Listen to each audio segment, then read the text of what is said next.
Grégoire Aongbonon part régulièrement dans les rues de Cotonou, à la recherche d'hommes et de femmes à la dérive. Alors, mon ami. En Afrique, quand on finit dans la rue, bonjour. C'est la plupart du temps qu'on a des problèmes psychiatriques. Comment tu t'appelles? Moi, c'est Marcelin. Marcelin, moi, c'est Grégoire. Viens avec moi. Viens. Grégoire parvient à convaincre Marcelin de monter avec lui. Livré avec nous, totalement livré avec nous. Voilà près de 2 ans que Marcelin erre, en rupture avec sa famille, manifestement dépressif et des propos pas toujours cohérents. Mais tu n'es pas un chien. Mais tu n'es pas un chien, oui, Marcelin. L'être humain, c'est un chien. Non, tu n'as rien perdu, hein, Marcelin. Tu peux encore faire beaucoup de choses. Tu seras avec moi dans les voyages. Il n'existe qu'un seul hôpital psychiatrique dans tout le pays. Grégoire amène donc Marcelin dans un de ces centres d'accueil pour malades mentaux. C'est la mission à laquelle il se consacre depuis 30 ans. Rendre leur dignité à ceux que la société considère comme des fous. Cette scène date de 2011. Grégoire a entendu parler d'un cas dans un village reculé au Bénin.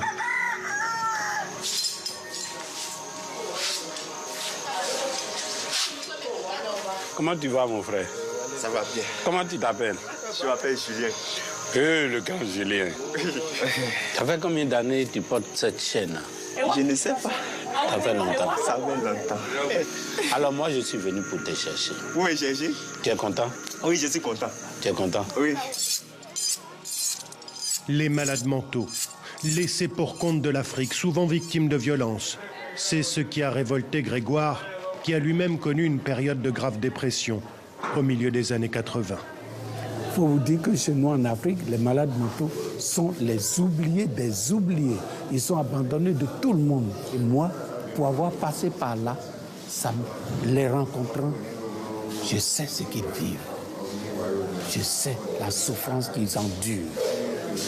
L'abandon, vous savez, le rejet d'un homme, c'est dur. Hein? Alors il va les chercher un par un, comme Marcelin aujourd'hui. Hein, vous cherchez de beaux habits pour lui. Hein? Ce jour-là, il y a 300 malades dans le centre. Comment tu vas? Ça va bien. Ça va bien. Tu es content? Oui. Ça va beaucoup mieux maintenant. Oui. La première étape de l'admission pour Marcelin, lui redonner une apparence présentable. Laver et raser de près.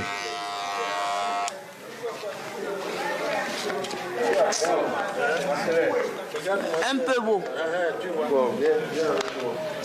Viens, il faut le suivre. Direction ensuite la consultation avec une infirmière du centre. Elle doit établir un premier diagnostic. Bon, si l'esprit me réveille, ou bien il y a quelqu'un dans l'ombre, qui te réveille. Mais c'est sûr qu'il y a quelqu'un dans l'ombre. Très vite, Marcelin partage des bouffées délirantes, une paranoïa aiguë. Ces gens qui sont là assis, ils peuvent te gorger tout de suite, ou bien ils peuvent te ouvrir de coups. Marcelin est malade, une maladie souvent incomprise au Bénin. C'est quelque chose qui fait peur pour beaucoup de familles. Jusqu'à présent, beaucoup de familles sont ignorantes. Ils ne se rendent pas compte que c'est une pathologie, il faut aller à l'hôpital.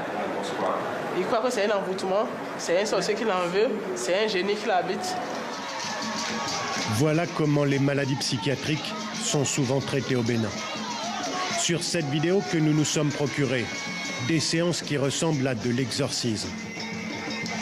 Cette femme, qui semble par moments vouloir fuir, a été amenée à ce pasteur, connu pour guérir les fous. On a retrouvé Julien Adjaï 7 ans après. C'est lui que Grégoire était allé libérer en 2011 dans son village. Ils m'ont dit que je suis un fou. Julien est resté 4 ans dans le centre. Il se souvient aujourd'hui de ces 7 mois enchaînés. Mon papa, il est animiste. Et les gens passaient trop à la sorcellerie, des choses comme ça. On va faire la traditionnelle, fais ci, bon, comme ça. On m'a enchaîné à la maison, enfermé. Votre propre frère? Mon propre frère. L'homme n'est pas un animal, quand même. Enchaîner quelqu'un pour soi-disant qu'on cherche son bien, ce n'est pas du tout bon. Il y a d'autres méthodes, il y a plein de méthodes aujourd'hui. Julien a été diagnostiqué bipolaire et il suit encore aujourd'hui un traitement. Mais il a repris le fil de sa vie. C'est lui, désormais, qui accueille les nouveaux malades. Il suit une formation d'infirmier dans un des centres de Grégoire. Je me suis retrouvé et ça me plaît de voir des amis, des patients, des frères retrouver leur dignité comme moi. C'est en cela que ça me plaît. Et ça me plaît en ce que moi aussi je contribue à leur établissement. C'est la principale récompense de Grégoire, sa façon aussi à lui de soigner ses malades. Les voir redevenir des hommes, retrouver une raison d'être et une joie de vivre. Avec une vingtaine de centres au Bénin, d'autres en Côte d'Ivoire, au Burkina Faso et au Togo, ils ont désormais un endroit